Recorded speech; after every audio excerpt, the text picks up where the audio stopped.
So welcome back to our channel Next Gen Learners. As you know, जैसे हम discuss कर रहे हैं द्विघात समीकरण क्वाड्रेटिक इक्वेशन के basic to advance concept and this is the day 2। Day 1 में मैंने ऑलरेडी डिस्कस किए हैं बेसिक टू एडवांस कॉन्सेप्ट और आज हम सीखेंगे कि उन कॉन्सेप्ट का यूज करके हम कैसे द्विघात समीकरण क्वाड्रेटिक इक्वेशन के क्वेश्चंस को किस तरह सॉल्व करेंगे बोर्ड एग्जाम में। Now as you can see on the screen, आज हम इस तरह के क्वेश्चन सॉल्व करने वाले हैं। So let's start the video.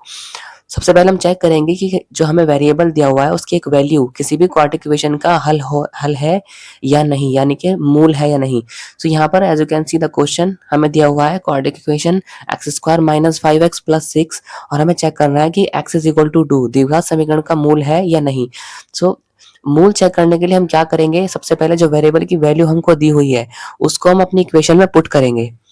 Equation में पुट करने के लिए I am also writing here putting the value of x in the equation. x is equal to 2 रखने पर हमको मिलेगा 2 square minus 5 multiply 2 plus 6। x की जगह पर 2 रख दिया, सॉल्व करेंगे 2 to the 4 minus 10 plus 6। Further solve करेंगे 10 माइनस 10 और हमारी वैल्यू आ जाएगी 0। So now this is the most important concept कि अगर वेरिएबल की वैल्यू इक्वेशन में रखने पर इक्वेशन की पूरी वैल्यू 0 के इक्वल आ जाती है। सो हमारा जो वैल्यू हमको दी हुई है, यानी कि जो मान हमें चर का दिया हुआ है x इक्वल टू 2, वो उस क्वाड्रेटिक इक्वेशन द्विघात समीकरण का हल होगा, यानी कि उसका मूल होगा। और अगर वैल्यू 0 के इक्वल नहीं आती, वेदर माइनस में वैल्यू है या फिर प्लस में वैल्यू है, तो फिर वो मान द्विघात समीकरण का मूल नहीं होगा, यानी कि क्वाड्रेटिक इक्वेशन का रूट और सॉल्यूशन नहीं होगा। Let's discuss the next concept। द्विघात समीकरण में उपस्थित अज्ञात राशि का मान ज्ञात करना जब समीकरण के मूल दिए हों। To find the value of a non variable in quadratic equation when the roots of equations are given. अगर इस तरह के क्वेश्चंस में हमको जो क्वाड्रेटिक इक्वेशन है उसका एक रूट दिया होगा, यानी कि एक मूल दिया होगा और हमें एक वेरिएबल की वैल्यू को फाइंड करना होगा। सो यहाँ पर हमें क्वाड्रेटिक इक्वेशन दी हुई है X square plus K X plus 6 is equal to 0 और इसका एक रूट दिया हुआ है -2 और हमें वैल्यू फाइंड करनी है वेरिएबल के की। So as we just discuss, हमने अभी डिस्कस किया कि अगर कोई वैल्यू कि कोई भी मान किसी समीकरण का मूल है यानी कि रूट है तो उसकी वैल्यू 0 के इक्वल हो जाती है उस वैल्यू को समीकरण में पुट करने पर। सो अगर मैं इस समीकरण में -2, क्योंकि एक मूल दिया हुआ है, सो -2 अगर पुट करूं x की जगह पर, सो इस पूरी इक्वेशन की वैल्यू 0 के इक्वल हो जानी चाहिए। सो नाउ इस क्वेश्चन को कैसे सॉल्व करेंगे, हम x की जगह पर -2 रखेंगे, -2 square plus K into -2 plus 6 and is equal to 0, क्योंकि मूल है तो 0 के इक्वल वैल्यू आएगी। -2 का स्क्वायर करेंगे +4 -2 K plus 6 is equal to 0। Further solve करेंगे तो हमको मिलेगा 10 -2 के इज इक्वल टू 0, देन -2 के इज इक्वल टू माइनस के 10 और के की वैल्यू यहाँ से हमारे आ जाएगी -10 अपॉन -2 करेंगे तो हो जाएगा 5। टाइप ऑफ क्वेश्चंस हमें बोर्ड एग्जाम में देखने के लिए मिलता है जिसमें हमें गुणनखंड विधि द्वारा द्विघात समीकरण का हल ढूंढना होता है, यानी कि solution of quadratic equation by factorisation method. हमें फैक्टर करके अपनी जो इक्वेशन हमको दी हुई होगी 2x square minus 7x plus 3 is equal to 0 यहाँ पर दी हुई है, इसका यूज करके हमें इसको फैक्टराइजेशन मेथड से सॉल्व करना है। एक्स के वेरिएबल यानी कि एक्स के दो रूट फाइंड होंगे, क्योंकि क्वाड्रेटिक इक्वेशन है तो दो रूट होते हैं, तो x की दो वैल्यू हमको मिलेंगी। लेट्स से हम इसको कैसे सॉल्व करेंगे, 2x square minus 7x plus 3। तो सबसे पहले हम कांस्टेंट और कोएफिशिएंट x स्क्वायर इन दोनों की मल्टीप्लाई करेंगे 3 2, तो यहाँ पर हमें 3 2 हो जाएगा 6। 6 के ऐसे दो वैल्यू फाइंड करनी पड़ेंगी जिसको अगर मैं माइनस करूं तो मेरे को 7 मिले, क्योंकि x का कोएफिशिएंट देखेंगे मिडल टर्म्स का, तो यहाँ पर -7 लिखा हुआ है, माइनस लगा हुआ है, मतलब दो ऐसे फैक्टर x 6 के जिनको माइनस करने पर मुझे 7 मिले। तो 6 के ऐसे दो फैक्टर हो जाएंगे 1 एंड 6, बिकॉज अगर मैं इन दोनों को माइनस करूंगा -1 एंड -6 तो मेरे को -7 मिलेगा, और मल्टीप्लाई अगर करूंगा तो 6 1 6, इसको 6 मिलेगा। सो अब हम स्प्लिटिंग द मिडल टर्म भी इसका हम बोलते हैं, तो 2x स्क्वायर -7x को हम लिख सकते हैं -1x यानी कि x and -6x and +3 is equal to 0। अब हम कॉमन लेंगे, यहाँ पर मैंने मिडिल टर्म को स्प्लिट कर दिया दो टर्म्स में। अब हम कॉमन लेंगे, यहाँ से हम x कॉमन ले सकते हैं, एज यू कैन सी दोनों में x कॉमन है। सो x कॉमन लेंगे तो हमको मिलेगा 2x -1 माइनस, यहाँ पर हमको 3 कॉमन है दोनों में, तो हम -3 कॉमन लेंगे तो हमको मिलेगा 2x and minus plus minus and 3 1 3, तो 1 आ जाएगा ब्रैकेट के अंदर। नाउ 2x -1 ये टर्म्स कॉमन आ जाएगी, हमको मिलेगा x -3 is equal to 0।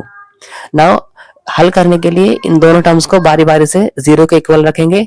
So 2x minus 1 is equal to 0। यहाँ से हमें x की वैल्यू मिल जाएगी 1/2 और x माइनस 3 अगर रखेंगे जीरो के इक्वल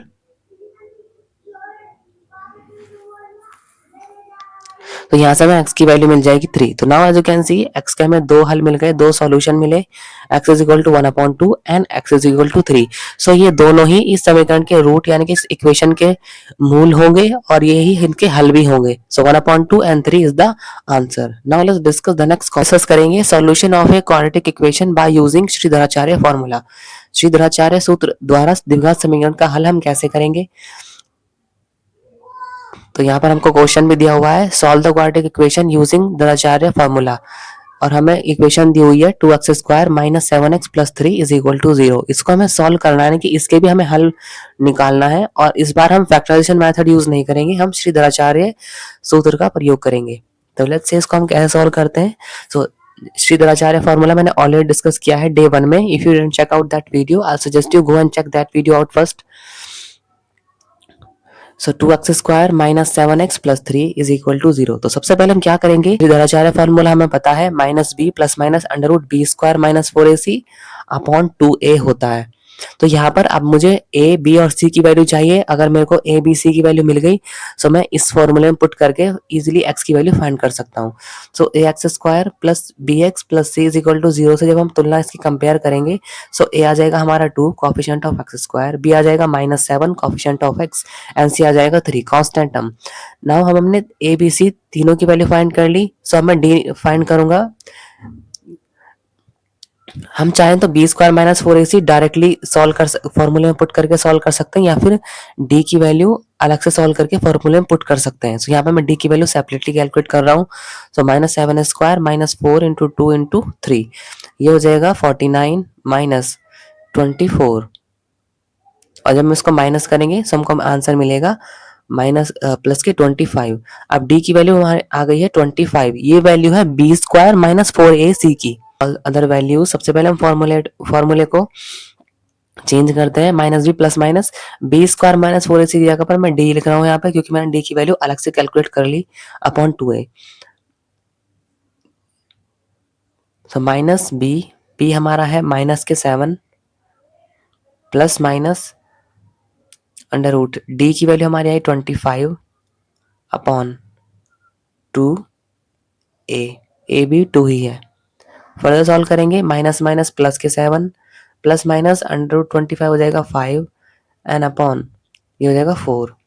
अब हम क्या करेंगे, अब हम एक बार प्लस लेंगे और एक बार माइनस। मैं प्लस ले रहा हूँ पहले, तो 7 plus 5 upon 4 this will be equal to 12 upon 4 that is equal to 3।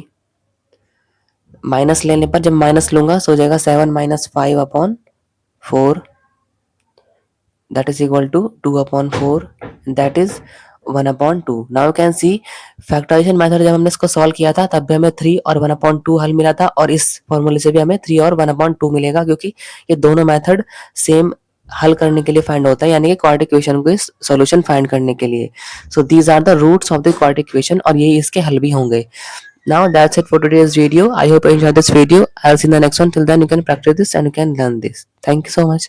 Learning made easy, one class at a time. If this helped you today, stay connected. More smart learning is just a click away. And don't forget to like, share, and subscribe. Next Gen Learners. See you in the next one. Bye.